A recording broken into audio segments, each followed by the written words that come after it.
tasbih kepada Allah yang Maha Agung, yang telah menciptakan kita dengan sempurna. Di antara kesempurnaan itu memberikan bekal kepada kita yang terukur dan memberikan petunjuk kepada kita bagaimana menggunakan bekal itu agar benar digunakan sesuai dengan tugas dan misinya di muka bumi ini. Maka ada di antara kita yang bekalnya dominan pada pengetahuannya, diberikan oleh Allah ilmu dan dia berdoa, Rabbi zidni ilma, ya Allah tambahkan aku pengetahuan. Semakin bertambah ilmu bukan hanya menjadikan kita sebagai manusia yang pintar, tapi tingkat tertinggi dari manfaat ilmu itu adalah mampu mengenalkan dan mendekatkan kita dengan Allah Subhanahu wa ta'ala. Jadi bila ada orang yang semakin pintar tapi tidak kenal dengan Allah, artinya ada yang salah dengan penggunaan bekal keilmuannya itu. Innama yakhshallaha min ibadihil ulama'u. Demikian ditegaskan di Al-Quran surah Fatir surah 35 di ayat ke-28 itu. Innama adatul hasri, huruf pembatas. Sungguh orang-orang yang kenal Allah sehingga merasa takut terawasi, karena takut dan terawasi itu menggunakan seluruh bagian tubuhnya untuk mendapatkan keridhaan Allah. Lisannya takut berbicara yang kotor karena merasa didengar oleh Allah, diawasi Allah. Tangannya takut digunakan pada yang tidak benar, takut korupsi, takut mencuri, takut menipu, takut mencontek, karena merasa dilihat dan diawasi oleh Allah Subhanahu wa ta'ala. Sifat tertinggi kenal Allah sehingga menghadirkan rasa takut pada yang positif itu disebut dengan khasyah. Pemilik khasyah itu ternyata adalah ulama, orang-orang yang diberkahi oleh Allah dengan ilmunya. Tingkat tertinggi ilmu itu adalah mendekatkan diri kepada Allah, yang dengan kedekatan itu dibimbing ilmunya melahirkan perbuatan-perbuatan dan putusan yang bermanfaat. Ada yang diberikan oleh Allah Subhanahu wa ta'ala dengan kedudukan. Qulillahumma malikal mulki tu'til mulka man tasha' wa tanzi'ul mulka mimman tasha' wa tu'izzu man tasha' wa tudhillu man tasha' biyadikal khair innaka ala kulli syai'in qadir. Ada yang diberikan oleh Allah kedudukan hak prerogatif Allah.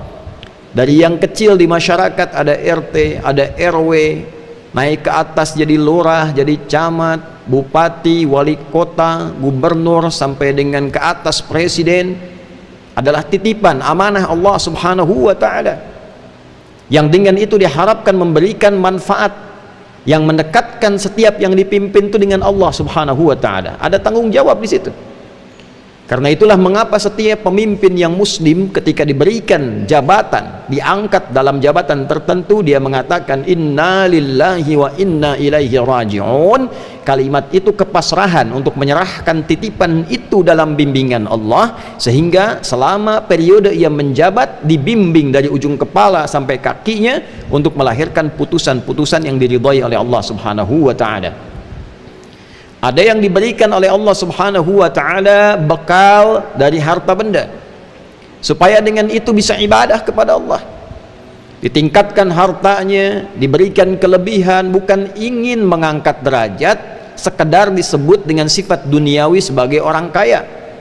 Crazy rich, dari kota A, kota B, provinsi A, provinsi B, negara C, negara D. Bukan itu.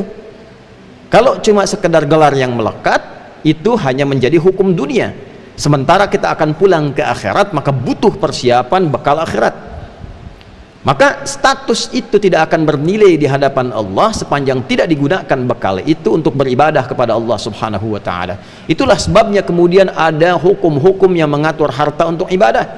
Ada zakat di Quran surah 9 ayat ke-60 dengan 8 golongannya. Innamas sadaqatu lil fuqara wal masakin wal 'amilina 'alaiha wal mu'allafati qulubuhum wa fir riqab wal gharimin wa fi sabilillah wa ibnis sabil, dan seterusnya ayat.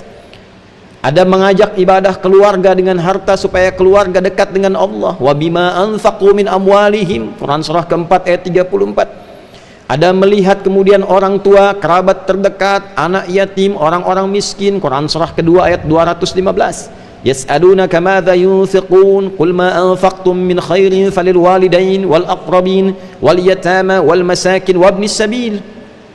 Ada lagi ibadah umum dengan harta untuk kemaslahatan bersama umat yang banyak. Al-Baqarah ayat 261. Bisa infak untuk sekolah, untuk pesantren, untuk jalan, untuk kehidupan. Mathalul ladzina yunfiquna amwalahum fi sabilillah kamathali habbatin ambatat sab'a sanabil fi kulli sumbulatin mi'atu habbah wallahu yudha'ifu liman yasha'u wallahu wasi'un alim. Ada yang keempat, diberikan tenaga, bukan untuk disebut sebagai orang paling kuat di bumi, orang yang tenaganya paling ekstra, bisa mengangkat beban di luar kadar kemanusiaan biasa, bisa berlari melebihi kecepatan singa misalnya. Bukan status ini yang ingin dibanggakan. Apakah tenaganya bisa digunakan untuk ibadah? Lihat bangun malamnya, lihat bacaan Al-Qur'annya, lihat tilawahnya, lihat puasanya. Jangan-jangan siangnya sibuk, paginya sibuk, malamnya pun tak mampu bangun. Innalaka fin nahari sabhan tawila. Sungguh pagimu sampai menjelang malam itu sibuknya luar biasa. Cita-cita masuk surga hanya sekedar baca Al-Quran tak mampu, bangun malam tak ada daya. Jadi seluruh apa yang Allah berikan kepada kita, puncaknya adalah untuk mengenal Allah. Inna fi khalqis samawati wal ardi wa ikhtilafil laili wan nahari la ayatin li ulil albab alladzina yadhkuruna Allaha qiyaman wa qu'udan wa 'ala junubihim wa yatafakkaruna fi khalqis samawati wal ard rabbana ma khalaqta hadza batila subhanaka faqina 'adzaban nar. Itu diantara ayat yang kita bacakan saat bangun tidur. Ali Imran ayat 190 sampai rangkaiannya ayat 200. Demikian disampaikan dalam Sunan Abu Daud nomor hadis 1367, tersambung riwayatnya pada sahabat junior Ibnu Abbas radhiyallahu taala anhuma saat mengamati kebiasaan Nabi bangun dari tidur. Itulah ulul albab, orang yang paham tentang kehidupan, orang yang mengerti untuk apa hidup. Tanyakan pada diri kita, untuk apa kita hidup? Kenapa ada di dunia ini? Setelah meninggal mau kemana?